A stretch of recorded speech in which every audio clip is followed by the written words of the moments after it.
It's my favorite time of the year. Not the holidays, but the Total War doom posting, copium inhaling, and seeing if the franchise is gonna hit a new rock bottom. Or hey, maybe we're gonna have a great time. As Sun Tzu once said, just make a good game, bro. Brutal. We're gonna talk about both history and fantasy game reveals, what we know about them, and what's looking like the jackpot.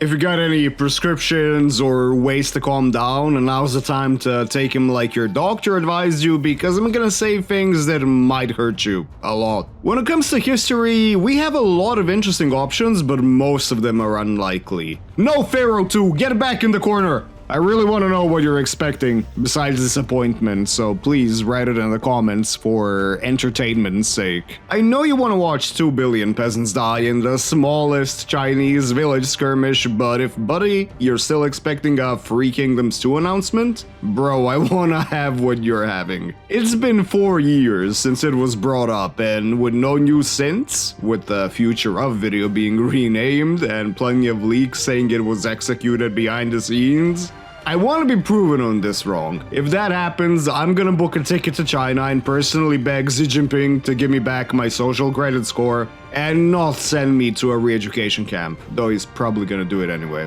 Moving on, Shogun 3 should also be the last thing on your mind. This game aged beautifully in all aspects, from battles to the campaign. It's a game where you gotta make sacrifices even if you're snowballing. It's the complete antichrist of modern Total War games, so this would basically piss off most of the player base if not done well. If anything, it just needs a little visual touch-up that I'm sure my over 10 years old PC could handle. Does this even look human to you? I gotta be honest, I'm one of those nutjobs that would love a Rome free, even though the game is perfectly playable at this point after a gajillion patches and mods. We know Antiquity sells. It sells even if it's AI slop. There's also a high chance you might be lying to your inner child you wouldn't want to roam free after you get in front of your government building and scream that you're the last heir of Alexander or Roma Invicta one last time before the police locks you away. This would be a profitable game without a doubt, but let's not kid ourselves. Rome 2 is still, I would say, very recent memory, especially with the amount of mods that makes it feel like a new game. If you're enjoying my yapping so far and you like all kinds of informative Total War videos and wacky gameplay, why don't you subscribe? Moving on, we have a game that didn't really get the justice it deserved when it launched, but it got better. Empire. Absolute disaster. Yeah, it was their first Warscape attempt, but it could have had a lot more going for it too. Anyway, just like a hookworm or really any parasitic creature, it managed to latch onto the community, and there's a lot of people that enjoyed Empire throughout the years, especially with mods. There's a couple of reasons why I'm gonna write this one off right from the bat. Remember Feral Interactive, the guys that did the Rome Total War remaster? They did a huge update for Empire a few months ago for mobile, which adds new stuff, unlocks all factions, and adds balance changes. All these things need to make their way to the PC. I mean, come on, who plays Total War in the bathroom on the phone? Unless you're trying to make a statement, and you know what I mean with this. A PC port needs to happen, but no way this would ever be a main announcement. Heads would roll. We know it's all about the money nowadays. An Empire 2 could have decent reception, with an earlier start date, fixed gunpowder combat issues, if you know, you know, better handled world theaters, probably the most important part, naval battles. Creative Assembly gave up on them like a decade ago. Even Warhammer, which has some very naval-heavy races, doesn't have them. You just get ported to a random isle in the middle of nowhere. Empire does deserve a remaster, but let's get the PC port in first. But now it's time to talk about the elephant in the room. No, not this one. The one that's been living rent-free in people's heads for almost 20 years now. Medieval 2 was great back in the day, if we ignore bugs, animation issues, some very poorly thought out rosters, Serbia not being on the map, and the Mongols being the only thing you talk about with your psychiatrist. You could have amazing character attachment without making it a purely character-driven game like nowadays. Satisfying, crunchy combat, Italians backstabbing you. By the time a siege battle was over, you would graduate university, get married, have kids, all that kind of stuff. Add on top of that an expansion with 4 separate mini-campaigns. Why yes, I do enjoy sacrificing my enemies to Huitzilopochtli. How could you tell? You could have hundreds, if not 1,000 hours of gameplay without any multiplayer or mods, and the community is still active today. Oh, speaking of which, remember Feral? They've done a Medieval 2 mobile version, what a shocker, and they actually fixed the two-handed unit issues. If you're a Scottish fanboy, now's your time to shine. It's time to do what the player base has been asking for and actually make money off of us. No! Give us a quality game! I have 2 predictions. One glorious and one bittersweet. We can get a Medieval 2 remaster announcement done by Feral, which is gonna modernize the camera, some of the controls, and hopefully without the terrible Rome remastered UI. It would be kinda bittersweet, you know. It would definitely print money with almost no effort, but it's not exactly brand new. But you know what's the big meal ticket? Come on, Medieval 3. Yeah, I said what was on everyone's mind, finally. Without a doubt, it's the most requested historical game, no matter which poll or the sample size. And I'm not trying to put smoke into your freaking head, man. You can take this for what you want, but here's a picture that's been circulating the internet reliably for 2 years of a combat expert for medieval times doing mocap at CA. It's low-hanging, gigantic money potential fruit. Why would you not go for it at this point? The chance to restore the Roman Empire is too tempting. The urge to Deus Vult, or Jihad. The call to conquer the world from the steppes is too big to ignore. But is it too large to handle with the current state of CA?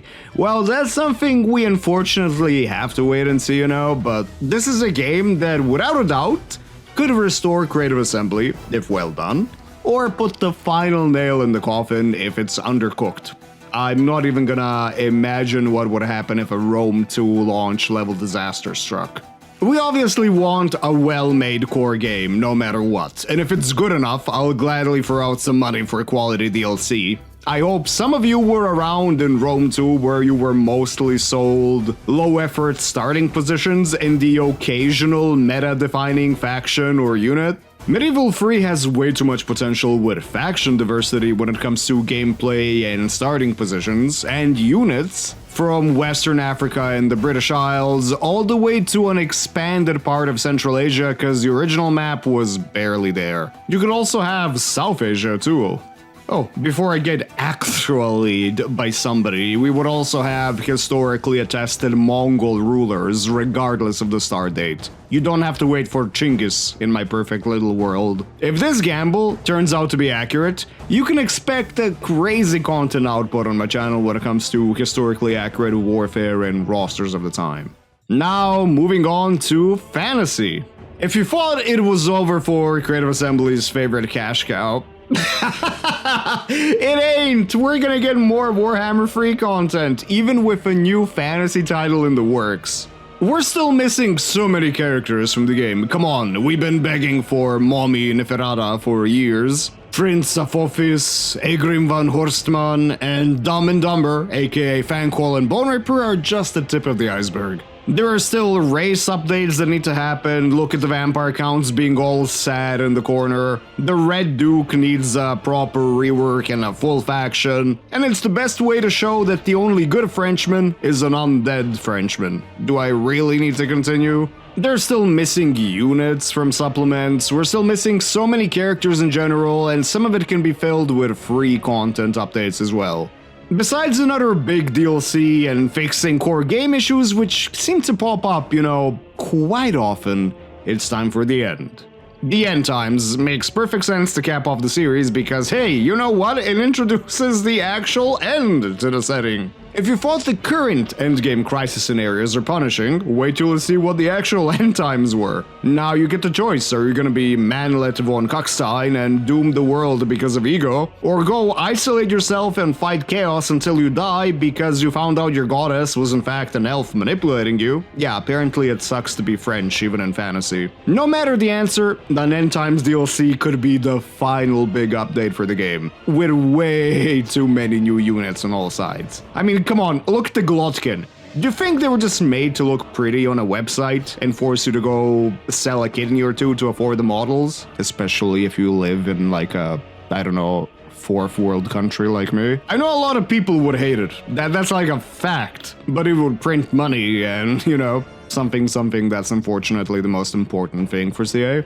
And that leads us into the next fantasy title, but before I talk about it, I just want to say my personal wish list. I would commit heinous war crimes for Hyborian Age or Lord of the Rings Total War. It could be glorious. It could definitely be a cash printer, especially in Lord of the Rings way, but don't ask me about the license. And it would be a great way to bridge the gap between the historical and fantasy community, because let's be honest, there's actually a lot more people than we think that are purists for either side and make it their entire identity. Just go touch grass or something, man. It's a fun strategy game, hopefully. But back to the topic, there's way too many credible and fake sources citing one thing: the grim darkness of Age of Sigmar. Oh, I'm kidding, don't stop. No, I was kidding, no way, that would burn down the studio. 40k is our next Total War game. I'ma be real with ya, like I always am. Nowadays, the dev culture is mostly trend chasing, money chasing, and 40k has been on a monstrous rise over the last few years with some great releases. Warhammer did great for CA, and expecting them to not try and break another mold with 40k would be crazy. But not as crazy as how the game could get. From different human factions, space orcs, space elves, to Ridley Scott's The Alien ripoffs, to totally not Tomb Kings in space, to basic demons, there's even more milking potential than Warhammer 3. But the gameplay, where would I even start? This would only be Total War in name because it would play nothing like what we're used to. It's like adding Hello Kitty characters and dressing them up in historical armor and calling it Hello Kitty Total War, but the combat is an in-depth pillow fight system or something. I don't know.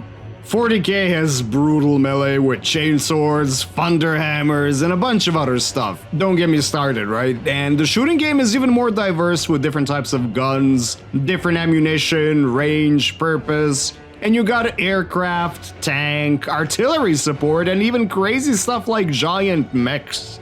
There's more gun and ammunition types for the Imperium alone than there are playable factions in some Total War games. The engine would need a complete rework from the ground up to allow a proper 40k battlefield, or even urban combat. Yeah, the setting actually can feature a lot of urban combat, depending on the scale or game. If we don't get a proper engine to follow up with all of these ideas, good luck with watching your orcs and humans fight a space battle Napoleon style. I still can't believe that this is gonna end up as a Total War game, if we don't fumble it. Because this just isn't Total War anymore, it's trying to reinvent the wheel and adding jetpacks to it. I know people said the same thing about magic and single entities not working in a Total War setting, but this is an entirely different bomb to defuse. The setting doesn't even span one mega continent or two or a planet. There are billions, trillions, reptilians levels of planets in the universe. Regular map painting like you're used to in Total War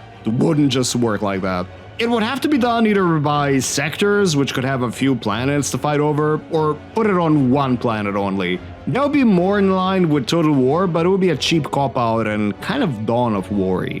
There's been a lot of leaks about this, and as always, take everything with not a grain, but an entire ocean worth of salt. But some of them have that the amount of battles fought on a planet is gonna add to an overall influence score of your faction, which is gonna determine who's gonna control the planet in the end. Bro, what? Regardless of what happens, 40k would be the most ambitious thing CA has ever attempted, and this is not even clickbaity. Will it actually come out? Will it succeed? Or have we all been baited and we're getting Total War Hello Kitty? We're just gonna have to wait and see. Well, that was a rant and a Furycraft and a half, but I'ma be real. I think I nailed most of it. Now we're just gonna have to wait and see if you're grabbing the pitchforks for Reptilicus or for CA. I hope you enjoyed the video regardless. I'm gonna resume regular content on top of covering the news, so don't worry about that. History, entertainment, informational, maybe even fantasy. So until the next time...